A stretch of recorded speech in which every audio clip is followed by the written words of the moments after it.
자, 우리 성경을 봅니다. 오늘 마태복음을 두 번째 시간입니다. 두 번째 시간으로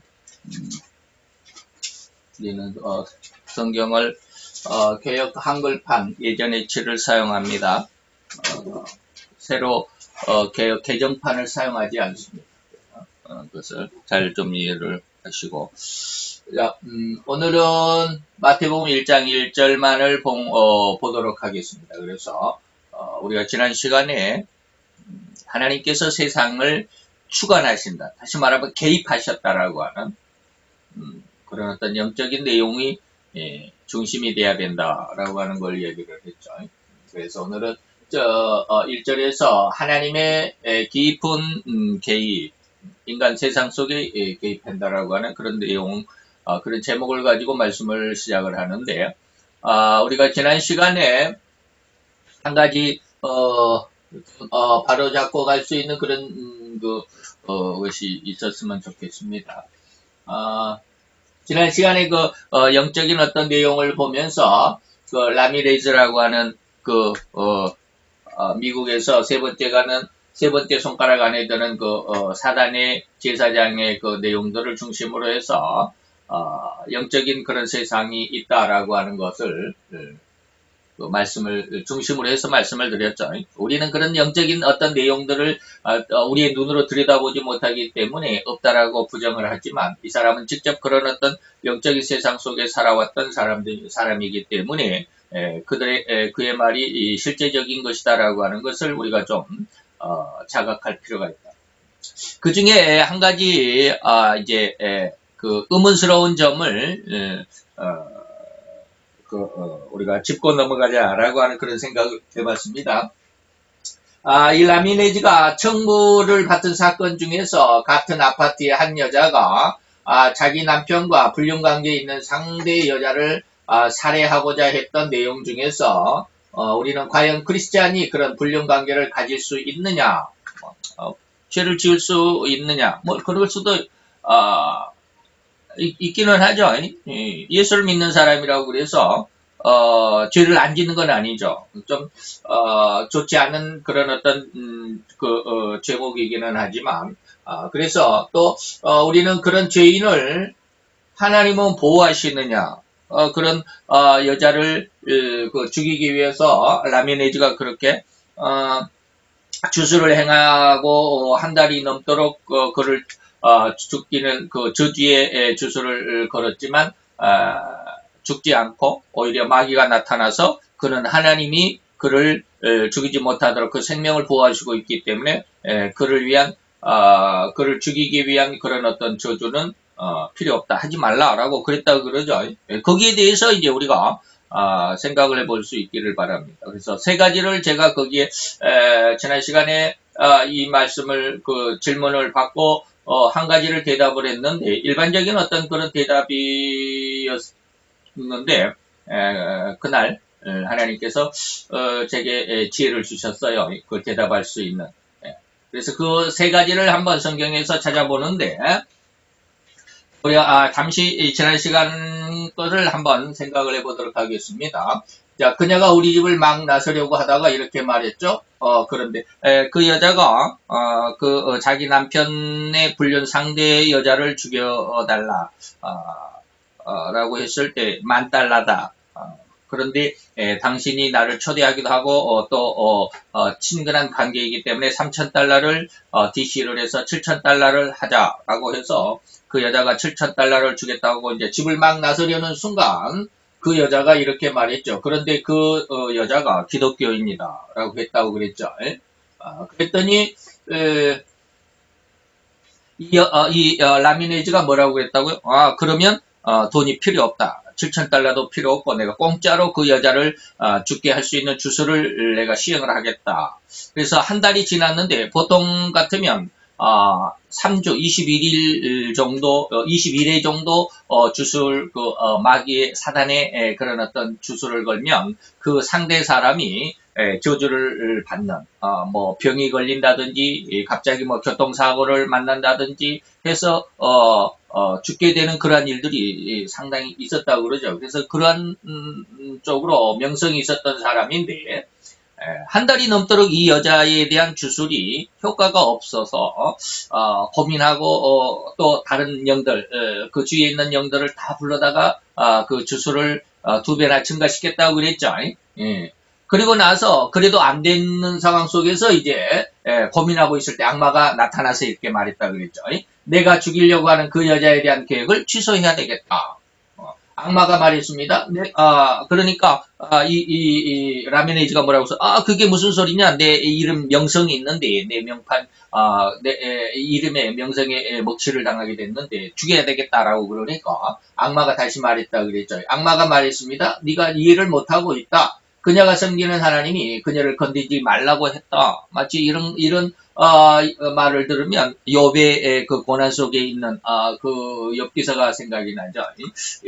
하나님 사단이 욥을 무고를 하니까 하나님께서 그럼 네가 한번 욥을 한번 어려움을 처하게 해봐라. 그러나 그 생명에는 건들지 마라. 뭐 이런 거 있죠.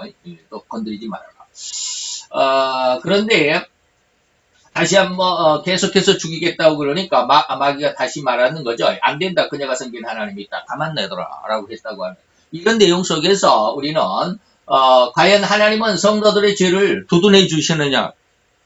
그렇게 나쁜 짓을 하는데 유부녀 그 아내도 있고 그 자식들도 있었을 텐데 그 남자와 그 가정의 남자와 불륜 관계에 있으면서 그것을 하나님께서 왜 그녀를 죽이지 못하도록 했을까라고 하는, 죄를 두둔하시는 하나님이신가라고 하는 이런 것에 조금 의아스럽다. 그래서 이것을 방금도 말씀을 드렸지만 이런 질문, 지난 시간에 이렇게 하고 나서 우리 딸한테 질문을 받았어요. 하나님이 왜 이렇게 크리스찬인데 하나님이 죄를 지은 이렇게 쉽게 말하면 나쁜 제목인데도 그를 죽이지 못하도록 두둔했느냐라고 하는 것이죠. 거기에 대해서 이제 답을 세 가지를 이제 그날 제가 일반적인 답을 말해주고 나서 하나님께서 제게 마음속에 응답을 주셔서 거기에 대한 답을 주신 것 같았어요. 그래서 2가지를 더 찾았는데 첫 번째 답은 뭐냐면 그 부인이 오해해서 일반적인 어떤 우리가 추론해 볼 수 있는 그러한 대답이겠죠.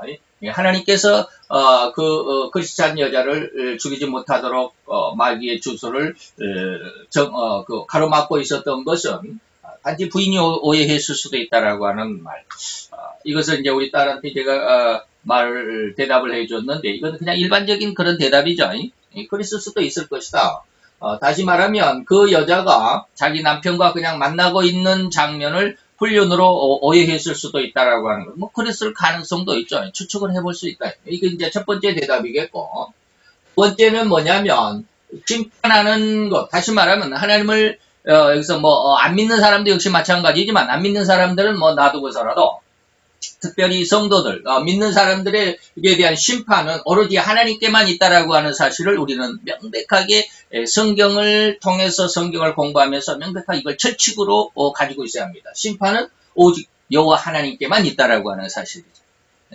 그 누구에도 있지 않죠. 그래서 로마서 14장 4절에 보면 남의 하인을 판단하는 너는 누구뇨? 그 하인이 섰는 것이나 넘어지는 것이 저의 주인에게 있음에 저가 세움을 받으리니 이는 저를 세우시는 권능이 주께 있음이니라.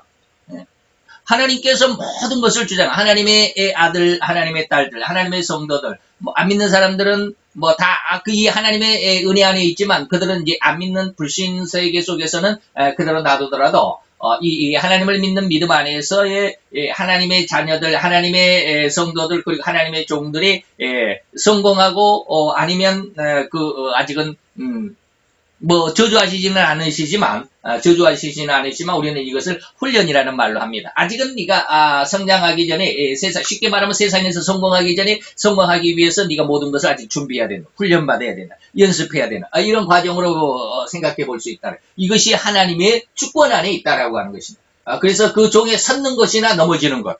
무슨 말인지 이해가 되시죠? 성공하는 것이나 그 아직은 훈련을 더 받아야 되는 고난을 더 겪어야 되는 마치 구약의 요셉이 총리가 되기까지 그 과정은 너무 힘들었죠.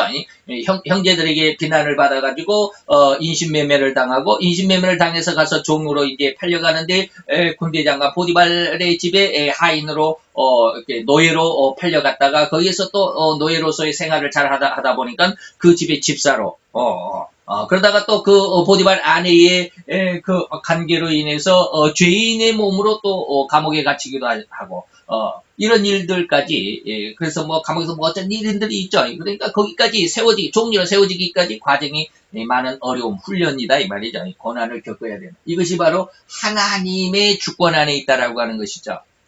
그렇기 때문에 이러한 모든 하나님의 주권 안에 그 어느 누구도 여기에 개입이 안 된다. 예. 그리고 마가복음 2장 7절이나 누가복음 5장 21절에서 이 사람이 어찌 이렇게 말하는가 참남하도다 오직 하나님 한 분 외에는 누가 능히 죄를 사하겠느냐. 이것 다시 말하면 그 사람에게 죄를 묻거나 죄를 용서하거나 죄를 물어서 그 사람에게 징계를 하고 하는 것.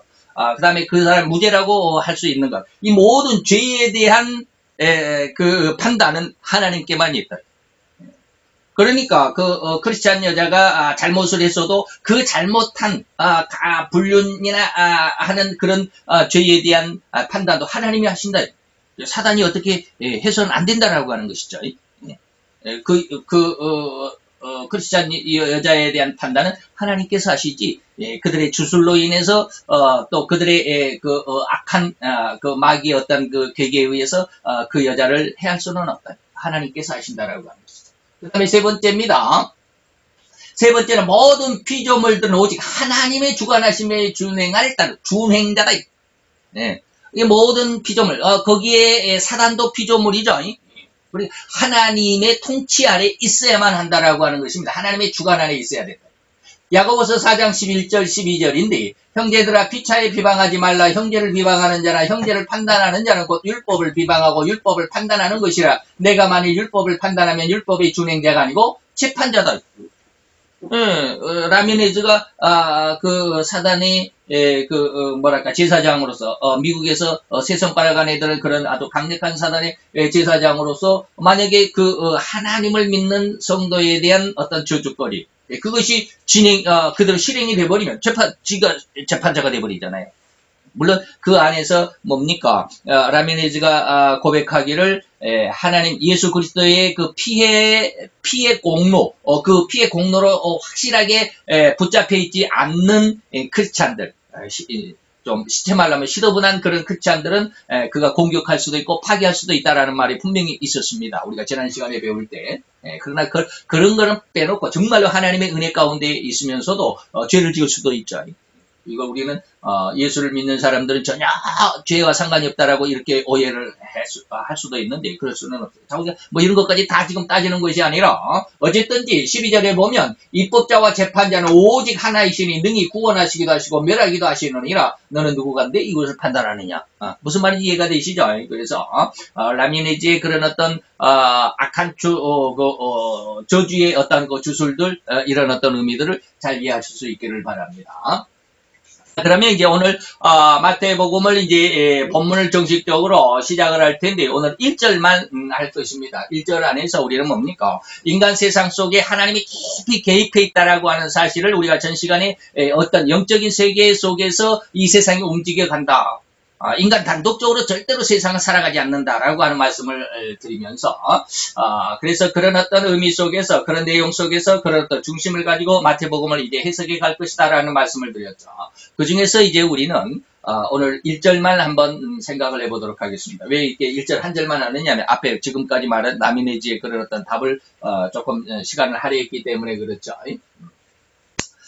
그래서 이제 1절을 가지고 하나님께서 인간 세상에 그리고 세상 나라에 대해서 하나님이 주관하신다라고 하는 것을 한번 파헤쳐가면 왜 이런 말씀이 필요했을까라고 하는 것을 생각해 보고자 하는데 먼저 마태복음을 들어가기 전에 한 가지 이제 우리가 하나님을 알 수 있는 하나님이 인간 세상 속에 있다라고 하는 것을 우리와 함께 우리 주위에 그리고 우리의 삶 속에 하나님께서 역사하고 있다라고 하는 사실을 알아볼 수 있는 또 한 가지를 한번 생각을 해보면서 마태복음을 시작합니다. 첫째는 에스겔서 1장 10절로 11절인데요.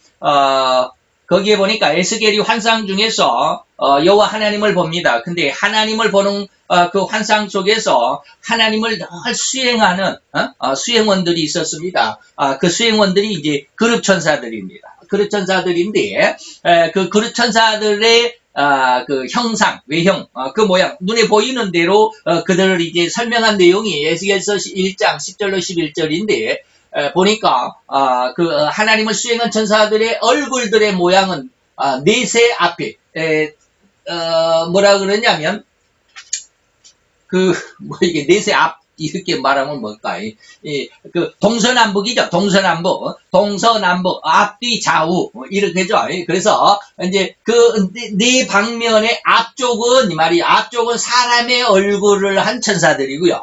넷의 우편, 오른쪽에는 사자의 얼굴을 가진 천사들이고요. 그리고 좌측, 왼편엔 소의 얼굴을 가진 천사들이고요. 넷의 뒤쪽은 독수리의 얼굴을 가졌더라 이 말입니다. 그래서 12절에 신이 어느 편으로 가려고 하면 그 생물들이 그대로 가되 돌이키지 아니하고 일제히 앞으로 곱게 행한다. 그래서 하나님을, 천사들이, 많은 천사들이 있죠. 얼마나 된지 저는 자세히 잘 모르지만, 유대인들의 그 탈무드에 보면 천사들도 12천사가 있다고 그래요.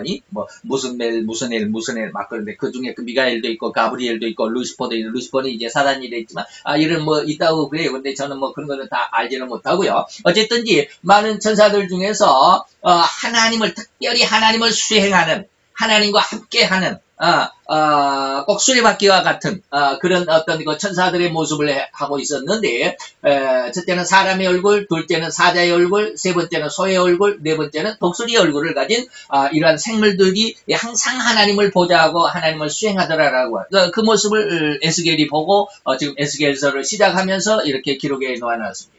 그래서 하나님의 경호, 저는 이제 경호원들, 대통령을 경호하는 이것에서 제가 이제 경호라는 말을 여기다가 이제 써봤는데 맞을런지는 모르겠어요. 어쩔지 모르지만 좌우지간 하나님을 수행하는 하나님을 수호한다, 수호 천사는 아니고요. 하나님을 수행하는 그래서 수행자라고 할 수 있고 경호라고 할 수 있을까요? 그래서 하나님의 경호는 항상 이 네 생물이 함께하는 것을 볼 수 있습니다. 예. 사람, 사자, 그 다음에 소, 그 다음에 독수리 이렇게 네 생물이 항상 하나님과 함께 하는데 이러한 것을 우리가 가만히 생각을 해보면 예수님이 진짜로 하나님이라면 예수님도 이런 네 모습이 있지 않을까라고 하는 것입니다. 그죠? 하나님이 가시는 곳에 항상 이러한 네 천사들의 모습이 수행하고 동행한다고 한다면 예수님이 진짜로 하나님이라면 예수님도 이러한 모습이 나타나지 않을까라고 하는 것입니다. 그래서 네 생물의 상징이 있음을 우리가 생각해 보겠다라고 하는 것입니다. 그래서 예수님을 사자로 상징한 마태복음이죠. 마태복음은 뭐예요? 왕의 복음이라고도 그러고 사자의 복음이라고도 그럽니다. 예수님을 마태복음을 읽어보면 만왕의 왕이라고 하는 사실이 명백하게 드러납니다.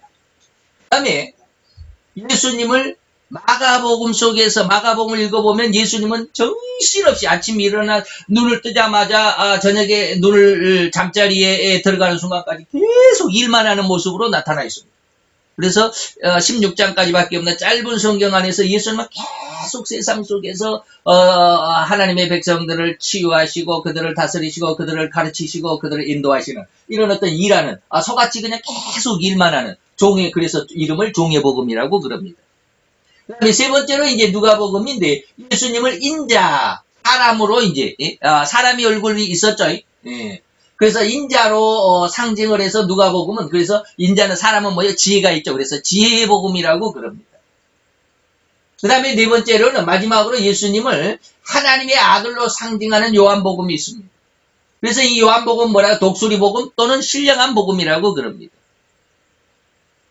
어떻게 기가 막히게 네 개의 복음서가 있는데 그 네 개의 복음서의 별명들 아니면 그 내용들이 정확하게 마태는 예수님을 왕으로 묘사를 했고 마가는 예수님을 일하는 소로 비유를 했고 그 다음에 누가는 예수님을 아주 지혜로운 인자 사람으로 비유를 했고 그 다음에 사도 요한은 하나님의 아들인 그래서 신령한 어떤 독수리의 복음이라고 이름을 붙일 수 있을 만큼 기가 막히죠. 그래서 예수님을 한간에는 또 뭡니까?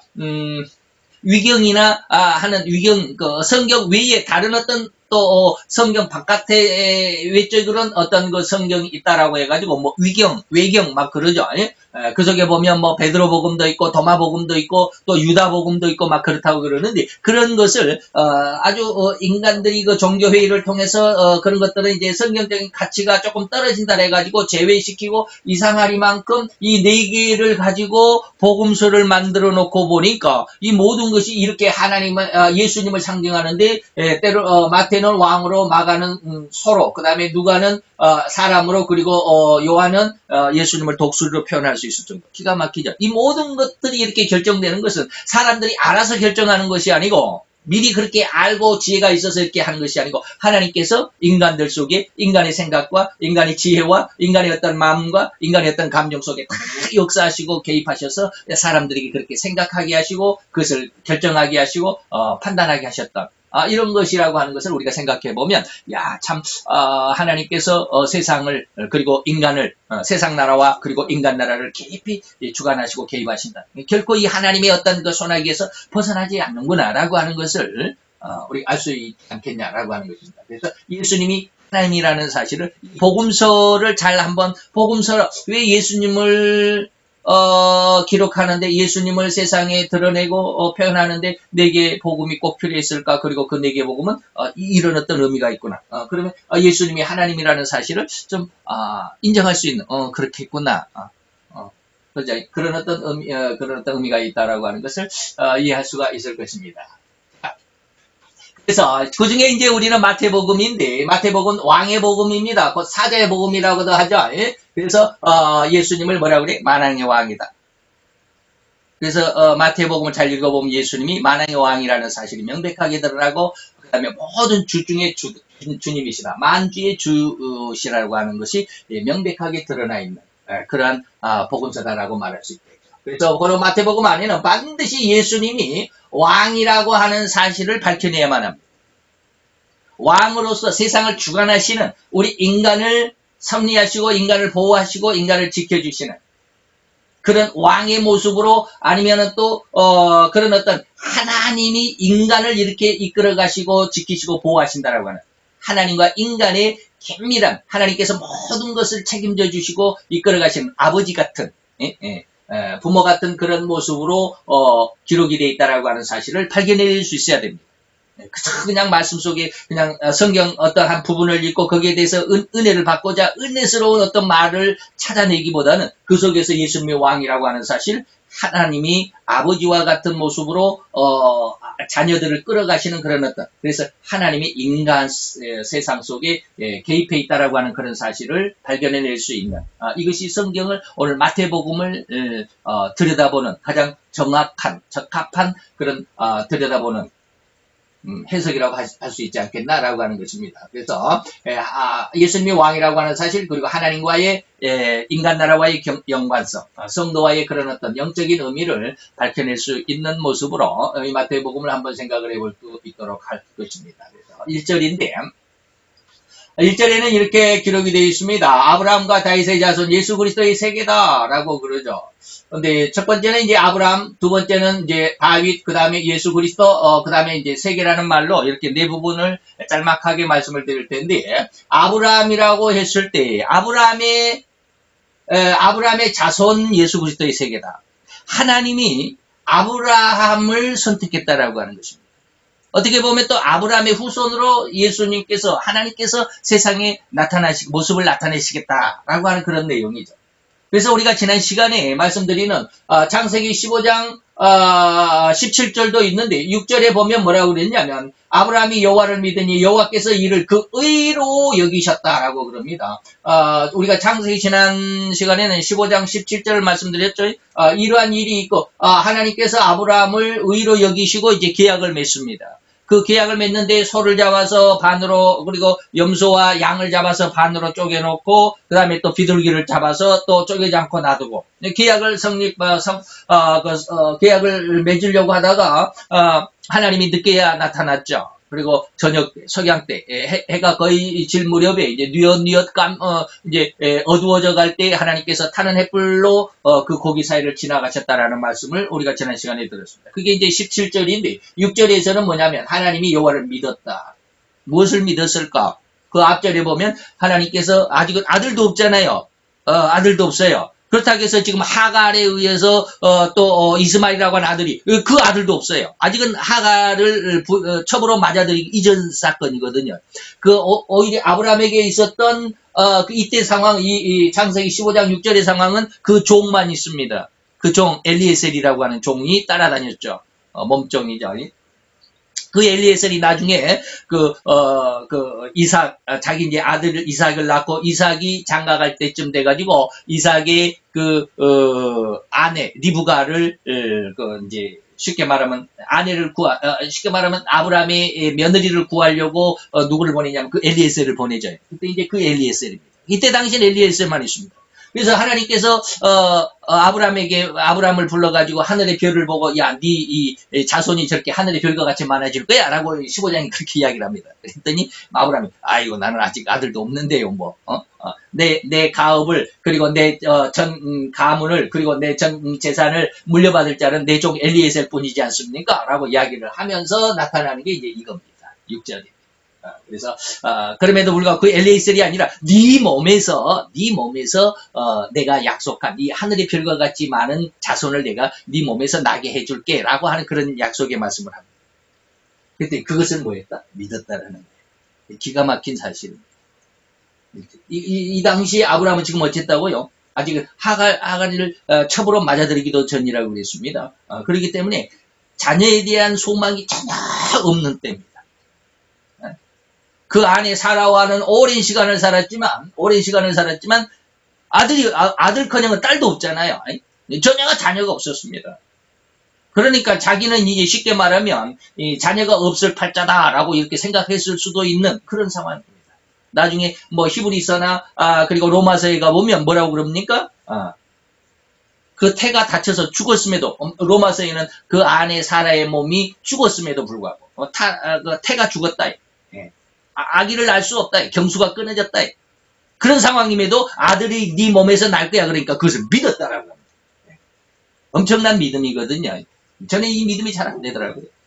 눈에 보여야 믿어지고 안 보이면 잘 안 믿어져. 그것 때문에 요즘 하나님과 많이 씨름을 하는데 많이 성장을 했습니다. 제 생각으로도 많이 믿어지더라고요. 그런데 아직은 완성 단계는 아닙니다.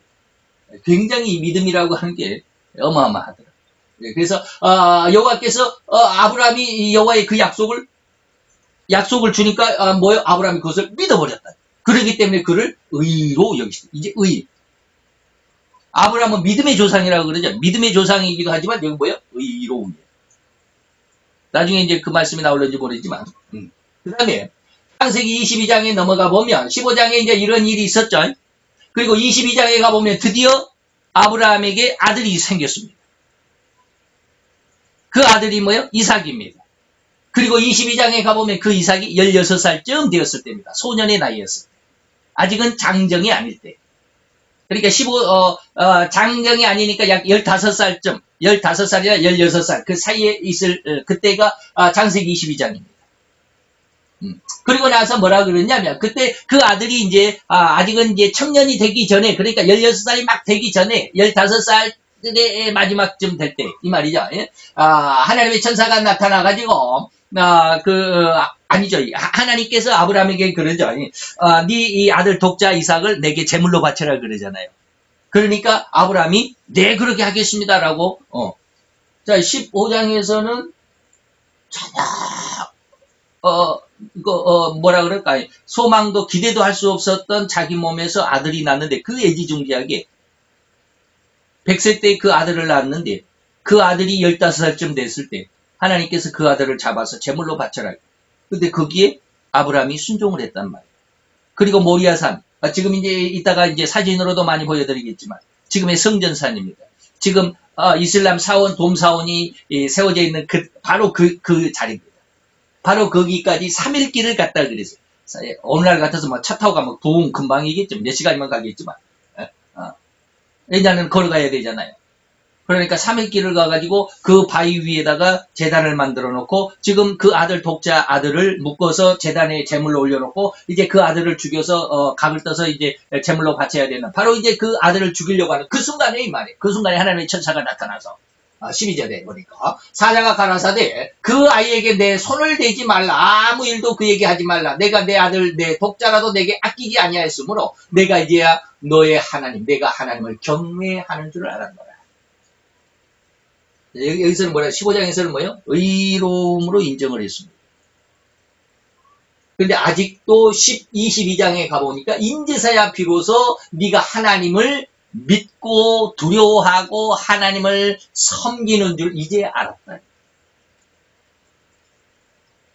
이걸 이해할 수 있어야 됩니다. 아니 15장에서 이미 그 아들 독자 아들 이스마엘이 아니라 이삭을 죽이도 전에 이삭을 낳기도 전에 하나님이 의로 여기셨다며 그 하나님의 말씀만 약속만을 믿었으니까 의로 여기셨다며 그럼 다 된 거 아니야? 그런데도 22장에 가보면 아직은 하나님이 더 훈련시킬 그 과정이 남아있더라는 거예요. 신앙의 어떤 과정들을 이해할 수 있어야 되는데 신앙의 과정, 하나님 앞에 하나님이 연락하실 수 있는 그 신앙의 어떤 단계들 그런 것을 좀 이해할 수 있는 그런 그 성경 구절이 되었으면 좋겠습니다. 그래서 바로 이 장면이죠. 뭐 그림을 그린 사람이 이제 이것을 상상을 하면서 이렇게 이제 그림을 그렸는데 독자 이삭을 이제 제단에다 올려놓고 아브라함이 이제 칼을 들어서 이제 제물로 잡으려고 하니까 천사가 절대로 만지지 말라 그 아들에게 손대지 말라 해가지고 이삭을 살려주자. 다시 말하면 이삭과 아브라함의 이 관계가 굉장히 중요합니다. 그 이야기를 이제 말해드릴 텐데, 아브라함이 이렇게 독자 아들 하나, 100세 때 얻은 이 독자 아들 하나를 스스럼 없이 하나님 앞에 이런 반론을 한 번도 제기하지 않고 그대로 순종할 수 있었던 그 아브라함의 마음이 어디가 있느냐? 그 믿음이 어디가 있느냐? 여기 히브리서 11장 19절입니다. 뭐라고 그러냐면, 아브라함이 이 말이에요. 아브라함이 하나님의 능히 내 아들을 내가 죽여서 제물로 바친다 할지라도 죽은 자 가운데서라도 다시 살리실 줄은 뭐 했다? 믿었다 이 말이에요. 기가 막히잖아요. 영화에는 천지창조 영화에는 하나님이 아브라함에게 네 아들 독자를 저 모리아산 거기 제단에 가서 제물로 바쳐라 그러니까 천지창조 영화에는 그랬습니다. 그런 거 아닙니다. 절대로 노라고 안 했습니다. 다시 말하면 방금 말했듯이 15장 창세기 15장에서 22장까지 그 과정 속에서 엄청난 신앙의 훈련을 받았습니다. 그 안에 무슨 일이 있었어요? 이 하나님의 약속을 믿었으니까 의로 여겼다고 그랬잖아요. 그런데 22장까지 가기 전에 무슨 사건이 있어요? 하갈을 첩으로 맞아들여서 그 첩 사이에서 이스마엘이라고 하는 지금 중동의 아랍 족 속도를 만들어낸 조상이 태어나잖아요.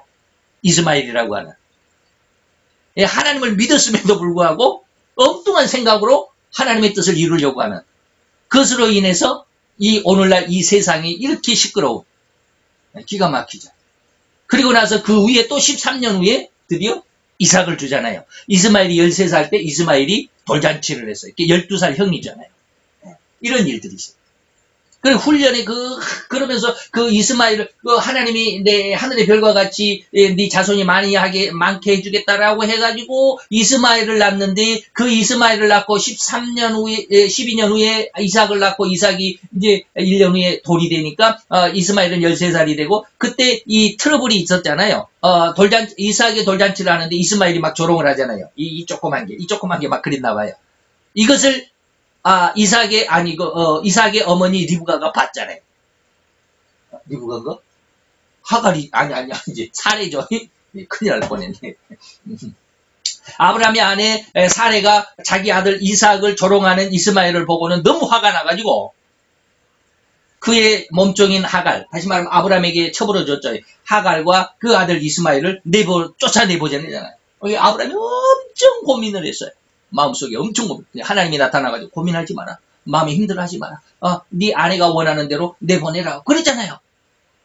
바로 그런 어떤 훈련이 엄청난 그 훈련에 그 하나님이 의로 여기셨음에도 불구하고 또 신앙의 훈련 속에서 아브라함이 급기야는 이 이삭을 통해서 하나님께서 이루시고자 하는, 그래서 이삭을 낳고 15년 정도 16년 가까이를 훈련을 받으면서 그 이삭을 통해서 하나님께서 이 일을, 다시 말하면 하늘의 별과 같이 땅의 모래같이 바다의 모래같이 내 자손을 많게 해주시겠다라는 하나님의 약속을 점점 습득하는, 믿어지는 것이고, 그 하나님의 약속에 더 한 걸음 한 걸음 가까이 가게 되는 그런 어떤 과정 속에서 드디어는 이 아들, 내 독자 아들이 15살, 거의 이제 청년이 되어가는 그 나이 속에 있지만, 그렇게 지켜보면서 이 아들이 죽어도 이 아들을 내가 죽여서 하나님 앞에 제물로 드려도 죽은 자 가운데서 하나님이 다시 살려줄 거라는 믿음이 생깁니다.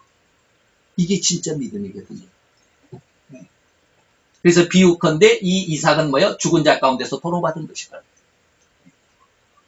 이게 마태 아브라함의 족보 속에 들어있는 의미거든요. 하나님께서 이러한 믿음 속에 내가 세상을 관여하고 세상을 지키고 세상을 인도하고 그 속에 내가 나를 나타내서 너희들을 지켜줄 것이다라고 하는 하나님의 의도가 아브라함의 자손 예수다. 그래서 로마서 4장, 아까 제가 말씀을 드렸지만 로마서 4장 16절 22절까지인데 뭐 다른 것은 다 놔두고 쭉 이야기, 그 지금까지 말씀드린 내용들이 16절에서부터 쭉 있습니다. 19절에 보면 그가 백세라, 다시 말하면 아브라함이 백세가 되어서 자기 몸에 죽은 것 같음과 사라의 태에 죽은 것 같음, 아까 말씀을 드렸죠. 사라의 태가 죽었어. 이미 경수가 끊어졌어요. 그럼에도 불구하고 믿음이 약해지지 않았다. 그 아들, 그 몸을 통해서 경수가 끊어져서 이제는 생리가 끊어져 버린, 쉽게 말하면 여자의 기능이 끊어져 버린, 죽어버린 그러한 자기 안에 사례의 몸에서도 내 아들이 하나님께서 주시겠다고 하는 아들이 태어날 것이라고 하는 믿음을 가지고, 믿음이 인간의 생각으로 믿음이 약해지지 아니하고 믿음이 없어서 하나님의 약속을 의심하지 않고 믿음에 더욱 견고해져서 하나님께 영광을 돌리며 약속하신 그것, 아들을 줄 것이라고 하는 약속하신 그것을 능히 이루실 줄을 확신하였으니 그러므로 이것을 저에게 의로 여기셨다. 하나님이 우리를 의로 여기실 만큼 아름다운 신앙으로, 아름다운 그 믿음으로 성장하기를 바랍니다. 그래서 바로 그 자리가 지금 이걸 제가 솔로몬의 성전, 그 자리에 솔로몬의 성전이 세워졌습니다. 아브라함이 독자 이삭을 제물로 바쳤던 바로 그 제단, 그 산 위에, 바로 그 자리에 이 솔로몬의 성전이 세워져 있는데, 제가 성경을 이렇게 이제 인터넷이니까 인터넷에서 이렇게 그 솔로몬의 성전을 찾아봤더니 이렇게 나오더라고요. 나중에 헤롯 성전을 찾아봤더니 또 이렇게 나오더라고요. 솔로몬의 성전이 너무 오래돼가지고 솔로몬 성전이라고 그림들을, 사진들을 올려놨는데 전부 헤롯 성전의 사진을 올려놨어요. 그래서 자우디간 그냥 이해하고 보십시다. 바로 이 자리가 여기 성전이 가운데에 딱 서 있는 이게 헤롯 성전인데 솔로몬 성전이라고 이해를 하시고 여기가 지금 이 사진은 헤롯 성전입니다. 헤롯 성전인데 이 한 가운데에 지성소가 있는데 그 지성소가 있는 자리가, 지성소를 딱 만들어 놓은 그 자리 밑에가 바로 아브라함이 독자 이삭을 하나님 앞에 제물로 드리려고 했던 그 바위, 제단이에요. 그 바위가 있어요. 그래서 열왕기 상해 6장 14절로 38절까지 내용 안에서 솔로몬이 이제 그 자리에 자기 아버지 다윗의 유언에 따라서 이제 성전을 짓는데, 다윗이 왕이 된 지 4년 만에 4년이 되었을 때 이 성전 공사를 시작을 합니다. 그리고 11년에 완공을 합니다. 그러니까 7년이 걸렸죠. 이 성전을 건축하는데 7년이 걸렸습니다. 솔로몬이 왕이 된 지 4년부터 시작해가지고 왕이 된 지 11년 만에 완공을 했는데, 이 해가 언제냐면 예수님이 태어나기 주전 966년에 성전을 완공을 했습니다. 솔로몬이. 이 966년은 출애굽한 후에 480년이 되는 해였다라고 하는 것입니다. 출애굽한 후에 480년이 됐다라고 인터넷에 그렇게 기록이 되어 있더라고요. 계산을 안 해봤습니다. 그냥 찾았어요. 여기다가 모르겠는데. 그리고 이 솔로몬의 성전이 주전 966년 전에, 주전 960년, BC 966년이죠. 이때 준공이 돼가지고, 언제 무너졌느냐 하면 약 한 360년쯤 후에, 360년 중에 주전 606년에 이 성전을 건립한 지 360년 만에 바빌론한 느부갓네살에 의해서 파괴가 됩니다. 솔로몬 성전이 파괴가 되는데, 어떤 학자들은 저희는 지금 주전 606년이라고 이스라엘이 멸망한 때를 주전 666년이라고 606년이라고 계산을 하고 있죠. 근데 어떤 사람들은 587년이라고도 그래요. 그래서 지금 연도수는 햇수는 그냥 우리가 중요하지 않습니다. 어쨌든지 우리는 우리식대로 갑니다. 다른 사람들은 587년 전이다라고 그러는데 그런 거는 시비할 필요도 없고요. 그냥 우리는 우리식대로 주전 BC 606년에 나라가 망하고 성전이 허물어집니다. 이것이 바로 다니엘서 1장 1절의 시작입니다. 예? 그런데 바로 이때 다시 말하면 느부갓네살 왕이 이스라엘을 예루살렘을 침공을 하면서 이 성전을 파괴를 했죠. 그게 이제 주전 606년인데 이로부터 또 몇백 년 후에 바로 이 자리가 솔로몬 성전이 있었던 자리입니다. 이게 지금 이슬람의 돔사원이죠. 바위사원이라고 그러고. 왜 바위사원이라고 그러냐. 다음 이 사진에 이제 보면 이제 말씀을 드리겠지만, 이 성전, 이 돔사원의 가장 중심의 밑에 큰, 큐빅이라고 하는, 주사위 모양 같은 큰, 막이 있습니다. 그 재단을 하나서 해놨는데요. 지금은 제가 여기서 사진에는 올려놓지는 않았지만, 바로 그 자리 밑에가, 바위가 있습니다. 그래서 이 예루살렘 그 돔사원은 언제 세워졌느냐면 주후 690년 그러니까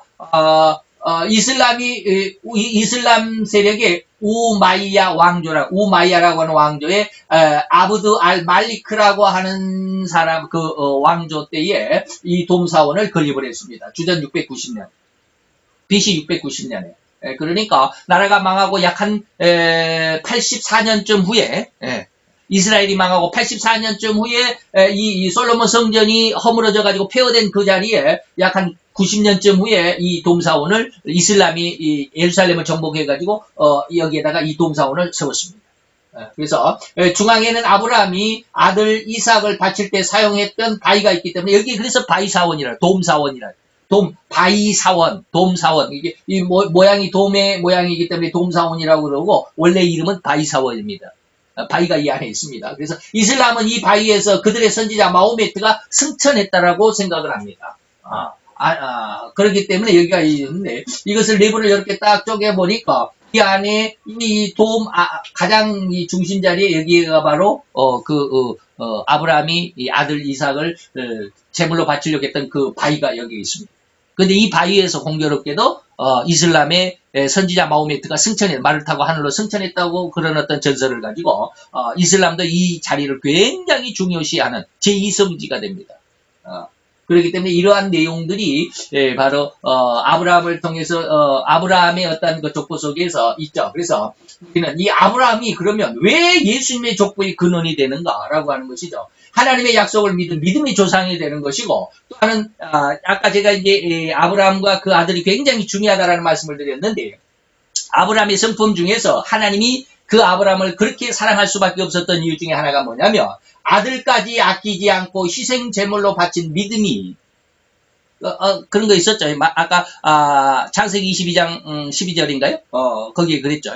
네가 아들까지라도 아끼지 않고 나를 위해서 희생하려고 했던 걸 보니까 이제야 네가 여호와를 경외하는 줄 내가 이제 알았다. 그 말씀이죠. 바로 이 마음, 이 믿음이 흡사 성부께서 성자를 인류의 대속물로 보내신 것과 닮아요. 다시 말하면 하나님의 모습을 지금 아브라함이 시전해 보이는 거예요. 시연했다 그러죠. 시연 같은 말인데 지금 그것을 그렇게 하는 거예요.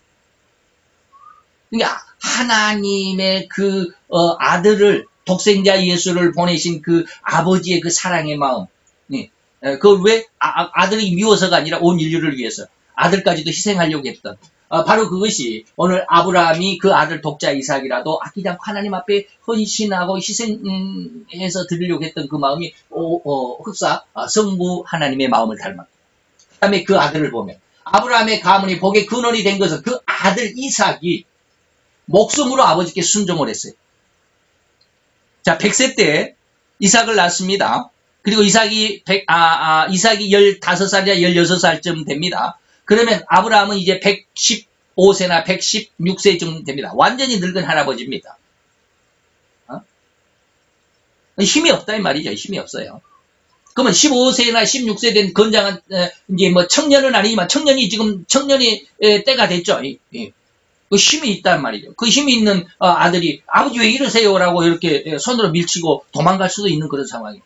그런데 그냥 순순하게 포박을 당하고 그냥 순수하게 제물이 될 것을 자청은 아니지만 아버지의 뜻에 그대로 순종을 했어요. 이것이 뭐냐? 이 아버지께 순종하는 모습이 마치 예수님이 죽기까지 하나님 아버지의 그 어떤 의도, 계획, 인류를 위해서 대속물이 되게 했던 마가복음 10장 45절에 모든 인류를 위해서 대속물이 되고자 했던 그런 아버지의 마음에 그대로 순종하는 모습을 닮았다. 그래서 아브라함은 성부 하나님의 마음을 표현했고 아들 이삭은 예수님의 순종을 표현했어요. 그렇기 때문에 이 아브라함과 아들 이삭의 관계가 예수님이 그 가문을 통해서 나타날 수 있었다. 그래서 바로 이것이 예수님의 족보의 근원이 되는 아브라함의 믿음, 그 마음이었다라고 하는 것이죠. 그 다음에 이제 다윗인데, 다윗은 왜 예수님의 근원이, 그 족보의 근원이 될까라고 하는 것이죠. 사무엘하 7장 12절에 보면, 하나님께서 다윗에게 큰 약속을 주십니다. 그게 뭐냐면, 너는 내 수완이 차서 내 조상들과 함께 잘 때 너는 이제 죽겠고 이 말이죠. 다윗 너는 죽겠고 하나님인 내가 너의 몸에서 날 자식, 이렇게 네 자손들 중에서 내 뒤에서 이 뒤에라는 말이 바로 뭐냐면 왕권입니다. 왕권. 왕의 자리를 이 말이에요. 왕위를 세워서 그 나라를 견고하게 한다. 이 나라를 견고하게 하겠다고 하는 하나님의 약속이 주어집니다. 다윗에게. 그로 인해서 사도행전 13장 22절에 보면 하나님께서 다윗을 얼마나 사랑했는지 보면 하나님께서 사울을 패하시고 다윗을 왕으로 세우시고 증거하여 가라사대 내가 이새의 아들 다윗을 만나니 내 마음에 합한 사람이라 내 뜻을 다 이루게 하리라. 무슨 뜻이에요? 이것이 바로 하나님의 왕권, 다윗에게 하나님이 약속했던 왕권이 영원하도록 세상 인간 나라에 있을 때까지는 말이에요. 이것이 바로 예수님의 다니엘서 2장의 뜨인 돌의 어떤 의미와 같습니다. 그래서 이제 사진을 이렇게 보니까 아까 성전산이죠. 아브라함이 이삭을 제물로 바쳤던 그 자리, 거기에 솔로몬 성전이 세워졌다가 바벨론 왕 느부갓네살에 의해서 다 폐허가 되고 무너져가지고 폐허가 된 다음에 거기에 이슬람 성전이 지금 바이돔 사원이 세워져 있죠. 그게 바로 이 네모로 되어져 있는 이 성전산이 바로 거기입니다. 황금 동사원이죠. 그리고 그 밑에 쭉 남쪽으로 내려오면 여기가 다윗성입니다. 여기가 다윗성인데 이것을 위성 사진으로 한번 보면 이렇게 생겼습니다. 위성 사진으로 보면 이렇게 생겼습니다. 여기가 이제 돔사원이 있죠. 돔사원 여기 성전산입니다. 그 밑에 여기에 이렇게 마을이 있는데, 여기가 바로, 다윗성이 있었던 자리랍니다. 그리고 여기 밑에가 이제 이게 에스겔 골짜기입니다. 이게 에스겔 골짜기인데, 여기가, 다윗성이 있었던 자리가 바로, 이것이죠. 이것을 전면에서 보면 이제 이렇게 생겼죠. 여기가 성전산이고, 기드론 골짜기네. 에스겔 골짜기가 아니라 기드론 골짜기고, 여기가 예루살렘의 성전산입니다. 예루살렘, 이 전체가 다 예루살렘이고요. 이 전체가 다 예루살렘이고, 지금 예루살렘이라고 이렇게 기록이 되어 있는 이곳이 바로, 다윗이, 그 성을 세웠던, 궁전이 있었던 다윗성입니다. 그리고, 여기 지금 바이돔 사원이 있었던 곳이 성전산이고요. 바이돔 사원이 있는 곳의 맞은편이 바로, 이 골짜기를 지나서 맞은편이 있는 곳이 감람산입니다. 예수님이 마지막 최후의 겟세마네 동산, 겟세마네가 감람산입니다. 예. 거기에 최후의 기도를 하셨을 때 잡히시기 직전 바로 그 감람산이고 지금 현재 보면 저 뒤로가 히브리 대학이 보이고 뭐 여기에 빅토리아 병원이 여기 큰 병원이 있고 뭐 승전탑 있고 그렇다고 그러네요. 예. 이 지도가 이렇게 생겼습니다. 지금 현재의 모습이 그렇죠. 그래서 이것이 바로 그것이죠. 그래서 다윗이 이제 예수님의 족보의 근원이 된 아브라함의 예수 하나님의 족보의 근원이 된 것은 이제 말씀을 드렸고 이런 내용에서 다윗은 또 왜 그럴까라고 하는 것이죠. 다윗은 뭐냐면 하나님의 나라의 천국 또 하나님의 왕권의 조상이 된다라고 해요. 아브라함은 뭐예요? 믿음의 조상, 의의 조상입니다. 다윗은 뭐예요? 왕권을 약속받은 조상입니다. 왕권. 영원히 뭐한다? 이 왕위가 다른 데로 옮겨가지 않겠다라고 하는 것이죠. 그래서 다니엘서 2장 44절에 보면 이 열왕의 때에 열왕은 뭡니까? 제가 계시록을 강의할 때 열불나라다라고 그랬잖아요. 다니엘서에는 열발가락으로 나옵니다. 계시록에는 열뿔이라고 나옵니다. 다 똑같은 말입니다. 표현이 좀 달랐을 뿐이지. 그래서 열왕은 바로 열불나라를 의미하죠. 그래서 열왕의 때에 하늘의 하나님이 한 나라를 세우시리니 이것은 영원히 망하지도 아니할 것이고 그 국권이 다른 백성에게로 돌아가지도 아니할 것이고 도리어 이 모든 나라를 쳐서 멸하고 영원히 설 것이다. 하나님의 나라죠. 하나님의 나라. 천국이 이루어진다라고 하는 것인데 이 천국을 상징한 것이 뭐예요? 아까 다윗에게 약속했던 이 말씀입니다. 여기 사무엘하 1장 12절입니다. 이 약속이 이루어진 것이 물론 과정이 그 약속을 다시 한번 다니엘을 통해서 다니엘서 2장 44절을 통해서 하나님께서 명백하게 더 말씀하시고 약속하신 것이 바로 이 약속입니다. 그래서 이 영원한 나라, 이 천국을 상징한 인물이 바로 다윗이고 이런 하나님의 약속을 받은 곧 영원한 왕권이 예수님의 족보의 근원이 됩니다. 약속의 조상, 왕권의 조상. 이 약속을 다윗을 통해서 주어지신 하나님의 은혜가 있죠. 하나님 이제 예수 그리스도에 대해서 한번 생각을 해볼 텐데 예수 그리스도는 우리가 지난 시간에 말씀을 드렸지만 창세기 15장 17절에 해가 져서 어두울 때 연기나는 풀무가 보이며 타는 횃불이 쪼갠 고기 사이로 지나더라. 지난 시간에 말씀을 드렸죠. 하나님께서 이 모든 계약의 책임을 지시겠다. 이 계약, 창세기 15장 17절의 계약의 성취가 마태복음 1장 21절이죠. 뭐야? 이는 아들을 낳으리니 이름을 예수라 하라. 이는 그가 자기 백성을 저희 죄에서 구원할 자라. 하나님께서 모든 죄를 아브라함, 다시 말하면 인간이 범한 죄의 죄값까지라도 다 하나님께서 책임지겠다. 죄값은 죄를 지은 자가 죄값을 담당해야 되는데 그 죄값까지라도 다시 말하면 하나님 앞에 지은 죄값은 죽어야 돼. 멸망을 받아야 돼. 죽어야 되는 것인데 그 죽음을 하나님께서 대신 감당하겠다라고 하는 것이죠. 그래서 하나님만이 이 쪼긴 고개 사이로 지나가셨다. 아브라함은 지나가지 않고. 그것의 성취가 바로 마태복음 1장 21절입니다. 예수 그리스도의 모습이죠. 그래서 이런 아기 예수님으로 탄생한 우리나라 한국 그림 이걸 뭐라 그럴까 민화라고 그래야 되나 이거 한국식 그림으로 예수님의 탄생의 모습을 그려놓고 있습니다. 제가 이거 일부러 여기다가 그렸습니다. 그래서 자기 백성을 저희 죄에서 구원할 아기 예수님의 오심의 모습이 이 그림이죠.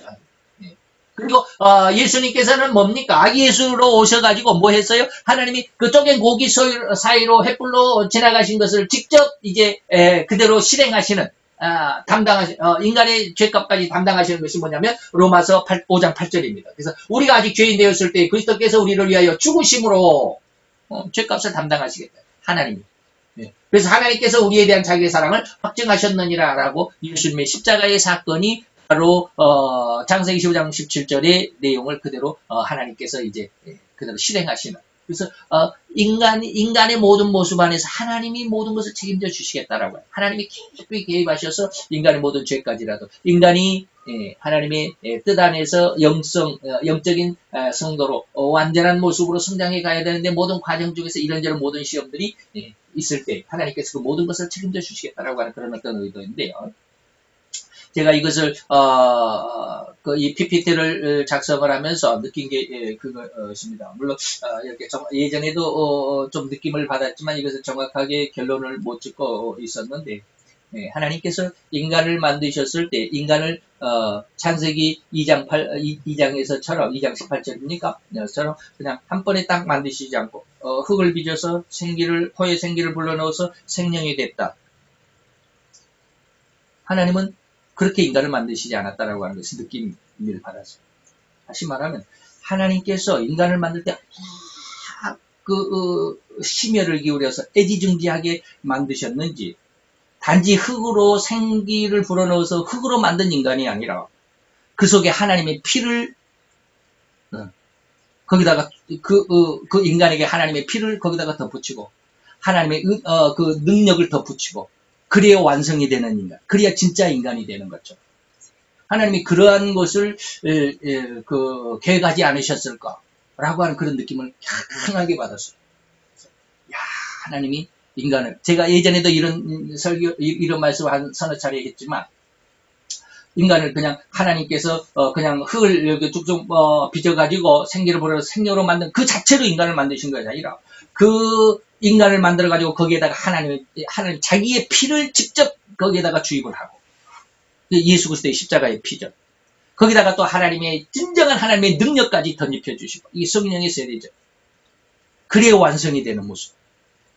하나님은 그렇게 하셨습니다. 하나님이 그냥 우리가 장난감 만들듯이 이렇게 뚝딱 만들어서 이런 것이 아니라 하나님이 전 심혈, 마음과 피까지 다 쏟아서 부어서 지켜서 세운 그 존재가 누구냐면 영성인. 그래서 하나님이 여기 예수의 피를 지금 여기다가 투입을 하는 거죠. 그러고 나서 이렇게 예수님이 십자가에 죽으심으로 히브리서 10장 20절에 뭐라 그러냐면 그 생명의 길은 우리를 위하여 휘장 가운데로 열어놓으신 새롭고 산 길이고 이 휘장은 예수님의 육체냐. 예수님 십자가에 죽으신 그 육체로 피를 흘려서 우리에게 모든 생명의 근원, 힘과 능력이 되도록 하셨다. 그리고 나서 뭡니까? 뭐 하나가 없어진 것 같은데. 육체다. 그리고 나서 예수님이 부활까지 이루시는 것이죠. 그래서 찬송하리로다 우리 주 예수 그리스도의 아버지 하나님이 그 많으신 긍휼대로 예수 그리스도의 죽은 자 가운데서 부활시키셨다. 예수님이 우리를 위하여 죽는 것으로 끝나는 게 아니에요. 우리는 전부 다 예수의 십자가의 은혜에만 중심이 돼 있고 거기에 초점을 맞추는데 우리는 그 뒤에가 뭐예요? 예수님의 부활이 있어요. 예수님이 우리를 위하여 죽으심으로 우리가 하나님 앞에 온전한 성도로 성장할 수 있는 모든 것이 끝났다라고 하는 것이 아닙니다.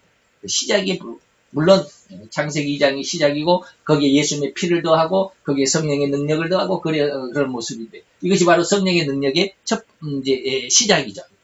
부활하심으로 성결의 영으로 예수님을 부활시켰다. 로마서에 그런 말씀이 있죠. 그래서 우리로 하여금 무엇이 되게 했다? 산 소망이 되게 하셨다.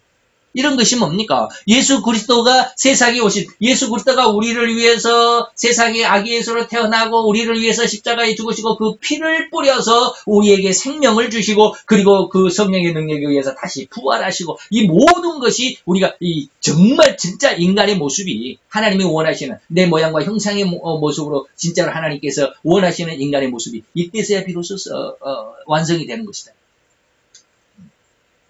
그리고 세계다라고 하는 것이 이제 그런 내용들입니다. 그래서 세계라고 하는 것은 뭡니까? 곧 이 기록은, 다시 말하면 마태복음의 기록은 하나님이 인간 세상 속에 깊이 관여함을 밝혀내는 기록이라고 할 수 있습니다. 곧 이것을 만왕의 왕이고 만주의 주로 표현이 되어 있습니다. 우리에게 깊이, 우리에게 아주 가장 친근하고 우리를 중심으로 해서 우리를 통해서 하나님이 중심이 아니라 물론 하나님이 중심이지만 하나님이 중심이 아니라 하나님이 만드신 인간, 우리를 중심으로 해서 세상을 움직여 가십니다. 왜? 하나님의 뜻을 이루기 위해서. 그래서 곧 인간의 모든 삶 속에는 절대 하나님의 연관성이 들어있습니다. 하나님이 나에게 깊이 연관되어 있다 이 말입니다. 그리고 인간은 하나님께 깊이 연관된 삶이 되어야 한다라고 하는 거죠. 그렇죠? 나는 하나님께 속해 있고 하나님은 나에게 연관되어 있고 이게 쌍방간의 그런 표현입니다. 이것을 잘 기억할 수 있고 기억해 놔야 되고 그리고 마태복음을 공부할 때 이런 연관성 하나님이 만왕의 왕이다 왕이다 그리고 나는 하나님께 속해 있다. 하나님과 나는 결코 뗄래야 뗄 수 없는 하나님의 진정한 보호하심과 지키심과 인도하심 속에 있는 하나님의 아들이고 딸이다라고 하는 어떤 그런 면면한 연관성을 밝혀내는 것이 마태복음을 공부하는 진짜 의도적이지 않겠느냐라고 하는 것이죠. 그래서 온 세상과 온 인류, 세상 나라와 인간 나라를 친히 주관하심이고 더욱이 하나님의 모양과 형상인 인간으로 하여금 뭐한다? 3대 축복이죠. 정복하고 다스리고 그리고 번성하여 땅에 충만하라고 하신 이런 모습, 이 영성인 완전 이것이 이제 마태복음 10장 1절 7절에 가보면 더러운 귀신을 쫓아내는 영과 인간의 육신의 연약한 것과 모든 질병을 고치리는 육체권, 그리고 천국을 선포하는 선포권. 이것으로 이제 마태복음에는 조금 영적인 어떤 모습으로 성장해 가지만 이러한 모습으로 영성적인 하나님의 아들로 딸로 성장시키기 위한 하나님의 은혜의 모습, 그것도 은혜의 개입이 바로 그것이죠. 그래서 즉 하나님께서 항상 그의 백성들 곁에서 성도들로 하여금 3대 축복 아니면 또 3대 권능이라고 제가 늘 말하죠. 그래서 영권, 방금 말했던 마태복음 10장 1절, 육체권, 그 다음에 선포권. 창세기 2장에는 정보권, 통치권, 번성권이 영적인 어떤 의미를 더 가미해서 마태복음 10장에는 영권, 더러운 귀신을 쫓아내고, 육체권, 인간의 모든 육신의 연약함과 질병을 고치리고, 그 다음에 천국을 선포하는, 이것을 부여한 영성인으로 성장시키려 하시는 세상에 주관하신 하나님의 뜻이 이 마태복음 1장 1절이에요. 신약 성경에 그래서 맨 처음이 마태복음이 와야 되는 이 1장 1절이 얼마만큼 중요하고 이 선언이 얼마만큼 귀한 것이라고. 다른 어떤 것들이 다 중요하지만 요한복음도 중요하고 계시록도 중요하지만 그것은 뒤로 밀려나야 되는. 그래서 오로지 마태복음이 가장 먼저 신약 성경의 가장 첫 책이 돼야 되고 1장 1절에서 선언하신 것이 바로 예수 그리스도의 세계다라고 하는 아브라함과 다윗의 자손, 그 어떤 의미 속에서 큰 은혜가 있으시기를 바랍니다. 기도합시다. 할렐루야. 주님 여호와여, 주께 감사를 드리나이다. 주의 영광 앞에 있는 하나님의 아들과 딸들, 곧 우리는 우리의 삶으로 아버지며 우리의 내 어떤 개인적인 어떤 삶을 살다가 이 세상에 아버지며 우리의 육신의 생명을 끝내는 것이 아니라 하나님의 영광성 속에서, 하나님의 은혜 속에서, 하나님과 깊은 개입하심 속에서 하나님의 영광을 드리며 하나님의 온전하신 그 뜻을 이루어가는 하나님의 아들로 딸이 됨을 믿는 시간 됨을 감사를 드리나이다. 이 시간 속에 주님의 영광의 빛이 함께하시고 우리 영혼점 가운데 함께하심을 믿고 감사를 드리며 더욱 하나님의 영광의 빛을 우리로 인도하심을 받는 귀한 하나님의 아들로 딸로 성장하는 시간 되게 도와주시옵소서. 예수 그리스도의 이름으로 감사와 기도드려 싸움나이다. 아멘.